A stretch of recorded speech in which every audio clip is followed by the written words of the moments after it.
Patrick's class. Nets and surface area 6.6. Can you do it? Yes. Let's talk. Net. A net is what kind of figure? Flat. And a flat figure that is a net can be folded into what kind of shape? 3D shape. It can fold into a 3D shape. Okay, so we're going to talk about that in just a second. Sphere, cylinder, cone, cube. We'll talk about those in a second too. Surface area, we'll talk about those. So I'm going to come back. This is a net, my friends.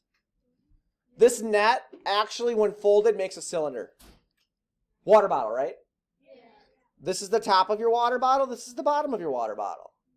This rectangle here, if we how would I say it? If you pick it up and you roll it, that would be the main part of your water bottle, right? Yes. That's a cylinder, yes? It's like if you take your water bottle and flatten it, you would get 2 circles in a rectangle. Yes? Yes. This is a cone. Think of a regular ice cream cone with no ice cream on it. The ice cream cone part's a triangle, yes? Yes. And then the top of it is a circular shape, yes? Think about a Kleenex box that is a cube. If we flatten that Kleenex box, you would get 1, 2, 3, 4, 5, 6 faces, right? Yes. That's what it would look like.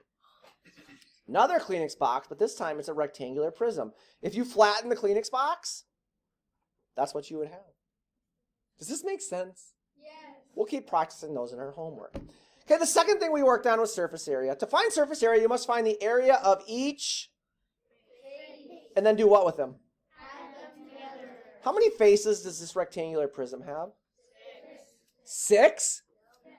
So do I need to find 6 different areas? Yes. Class, what is the area, what are the dimensions of the bottom of this rectangular prism? 6 and 3. So did I write that down right here? Yes. What are the dimensions of the top? 6 and 3. Oh my God, I wrote it again, right? What are the dimensions of the side, this piece right here? 3 and 7, because there's a 7 over here, right? Notice how I wrote it down. What about this side? 7 and 3, right? What about the front of it?